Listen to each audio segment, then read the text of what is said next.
ముఖ్యమంత్రి నారా చంద్రబాబు నాయుడు గారికి, వేదికను అలంకరించిన అందరి మంత్రులకి, అంతేకాకుండా మార్గదర్శకులకి, జిల్లా అడ్మినిస్ట్రేషన్కి అందరికీ పేరు పేరున నా నమస్కారాలు.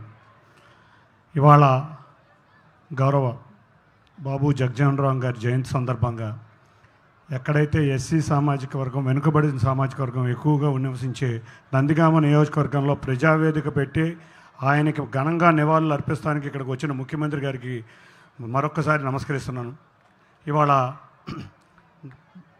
మనం చూస్తే బాబు జగజ్జీవన్ రామ్ గారు కానీ, అంబేద్కర్ గారు కానీ, వారిని అనుసరించి వారి బాటలోనే తెలుగుదేశం పార్టీ చంద్రబాబు గారి నాయకత్వంలో ఇటువంటి ఎంతోమంది మహనీయుల బాటలో తెలుగుదేశం పార్టీ నడుస్తుంది.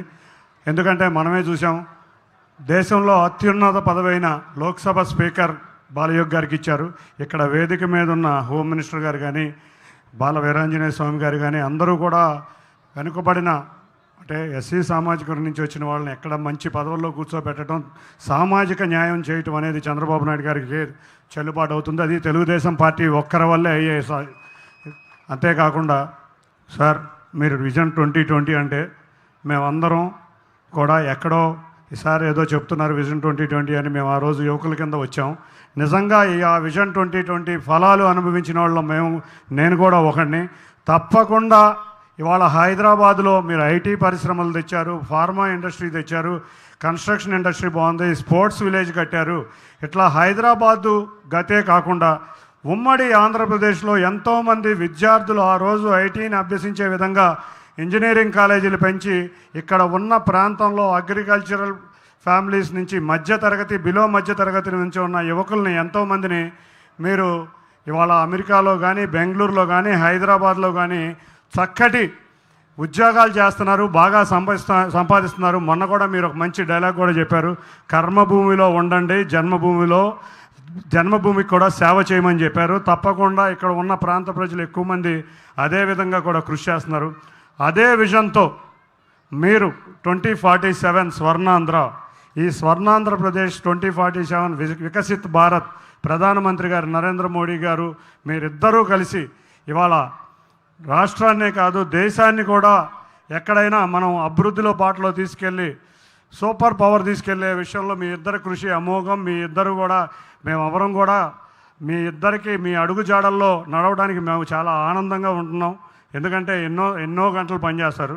కానీ ఏం ఐడియా సార్ మీరు ఇవాళ P4 నిజంగా మమ్మల్ని ఢిల్లీలో అందరూ అడుగుతున్నారు, P3 అన్నాం, P4 ఏంటని అడిగారు.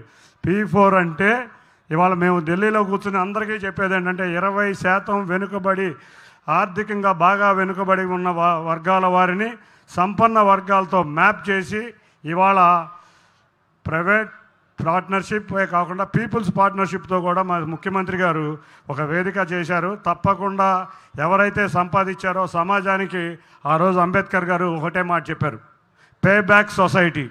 ఆ కాన్సెప్ట్ని మీరు బ్రహ్మాండంగా మలిచి ఇటువంటి ఐడియాలు మీకు చాలా వస్తూ ఉంటాయి. ఇటువంటి ఐడియాలో ఇవాళ ఆంధ్రప్రదేశ్ 2047 స్వర్ణాంధ్రప్రదేశ్లో ముందుకెళ్ళటమే కాకుండా ఇంకొకటి, అందరూ కన్నా ముందు 20 సంవత్సరాల ముందు మీరు ఉంటారనే దానికి ఉదాహరణే ఆ రోజు ఐటీ విప్లవం, ఇవాళ వచ్చిన ఆర్టిఫిషియల్ ఇంటెలిజెన్స్ విప్లవం, అంతేకాకుండా స్కిల్ డెవలప్మెంట్, అన్నిటికన్నా క్వాంటమ్ కంప్యూటింగ్ కూడా ఇవాళ మీరు ఏ దేశం మేల్కోకముందే ఆంధ్రప్రదేశ్ రాష్ట్రం మేల్కొని అమరావతిలో క్వాంటమ్ కంప్యూటింగ్ కూడా వచ్చేటట్టు మీరు చేస్తున్న కృషిని ఇవాళ నిజంగా ఎంతోమంది ఎన్నో రాష్ట్రాలు, మనం పెట్టిన సంక్షేమం కానీ మన అభివృద్ధిని కానీ వాళ్ళు ఎన్నో రాష్ట్రాలు ఫాలో అవుతున్నాయి. అట్లాగే మీరు చేసిన ఇటువంటి విప్లవాలు కూడా ఎన్నో రాష్ట్రాలు ఫాలో అవుతున్నాయి. తప్పకుండా మీరు రాష్ట్రానికే కాదు దేశానికి మార్గదర్శకులైన 4-5 నాయకుల్లో ఒకళ్ళు మీరు. అటువంటి నాయకుడికి మేమందరం, అంటే తెలుగుదేశం నాయకులు కార్యకర్తలే కాదు ఆంధ్రప్రదేశ్ ప్రజానీకం అందరం కూడా మీ వారసులుగా ఉండటానికి మేము గర్వంగా ఫీల్ అవుతాం. అన్నిటికన్నా ముఖ్యంగా మీరు అధికారంలోకి రాగానే మనం ఎన్నో సంక్షేమ పథకాలు ఇచ్చాం, అభివృద్ధి అంటున్నాం. అన్నిటికన్నా ముఖ్యంగా 20 లక్షల ఉద్యోగాలు ఇచ్చి యువకుల్ని ఆత్మవిశ్వాసం నుంచి తమ కాళ్ళ మీద తాము నిలబెట్టడమే కాకుండా ఎన్ ఎంటర్ప్రనర్ ఇన్ ఏ ఫ్యామిలీ అనే నినాదంతో మీరు తీసుకున్న నినాదం ఇవాళ ఒక విప్లవాత్మకమైన నినాదం.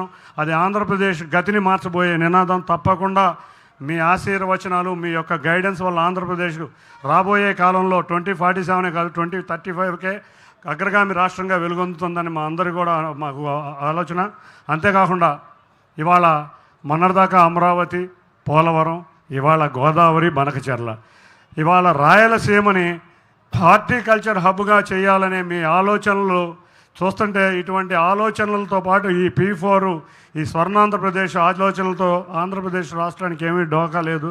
ఎందుకంటే ఆంధ్రప్రదేశ్ రాష్ట్రానికి ఏ బ్రాండ్ లేకపోయినా బ్రాండ్ CBN అని ఉందని గర్వంగా చెప్పుకుంటాం సార్. తప్పకుండా నందిగామ నియోజకవర్గం, ఈ నియోజకవర్గం తెలుగుదేశం పార్టీకి ఎప్పుడూ వచ్చే నియోజకవర్గం. ఇక్కడి నుంచి ప్రజలు కూడా తెలుగుదేశాన్ని అత్యంతంగా అభిమానించే ప్రజలు, ఇది సెంటిమెంట్ కూడా ఉన్న నియోజకవర్గం. ఇటువంటి నియోజకవర్గంలో మీరు పారిశ్రామిక విప్లవంలో కొన్ని పారిశ్రామిక రంగం అభివృద్ధి చేయాలని మేము అందరం కోరుకుంటున్నాం. అన్నిటికన్నా ముప్పాళ్ళ గ్రామం 1600 మెజార్టీ మాకు ఎమ్మెల్యే గారికి కానీ ఎంపీ గారికి కానీ ఇచ్చింది. అటువంటి గ్రామాన్ని మరింత అభివృద్ధి, అంటే మీ చేతిలో అన్ని గ్రామాలు అభివృద్ధి చెందుతాయి. తప్పకుండా ముప్పాళ్ళ గ్రామం మరింత ముందుకు నందిగామ నియోజకవర్గం వెళ్తుందని తెలియజేసుకుంటూ ఈ అవకాశం ఇచ్చిన పెద్దలందరికీ పేరు పేరున ధన్యవాదాలు తెలుపుకుంటూ జై చంద్రబాబు నాయుడు గారు. Thank you sir. సార్ తమరు ఇచ్చిన స్ఫూర్తితో ఈ ముప్పాళ్ళ గ్రామ ఎకనామిక్ ప్రోగ్రెస్ రిపోర్ట్ చదవడానికి I request the panchayat secretary Sai, please come on stage. Sir, ఈ గ్రామంలో తమ స్ఫూర్తితో చేసిన సర్వేలో 41 కుటుంబాలు బంగారు కుటుంబాలుగా గుర్తించడం జరిగింది సార్. వాళ్ళని ఆదుకోవడానికి మేము ఉన్నాము, సార్ పిలుపుకి మేము ముందు వస్తామని 6 మార్గదర్శులు కూడా ఈ కార్యక్రమంకి వచ్చి ఉన్నారు సార్. ఒకసారి సాయి ఎకనామిక్ ప్రోగ్రెస్ రిపోర్ట్ చదివిన తర్వాత ప్లీజ్.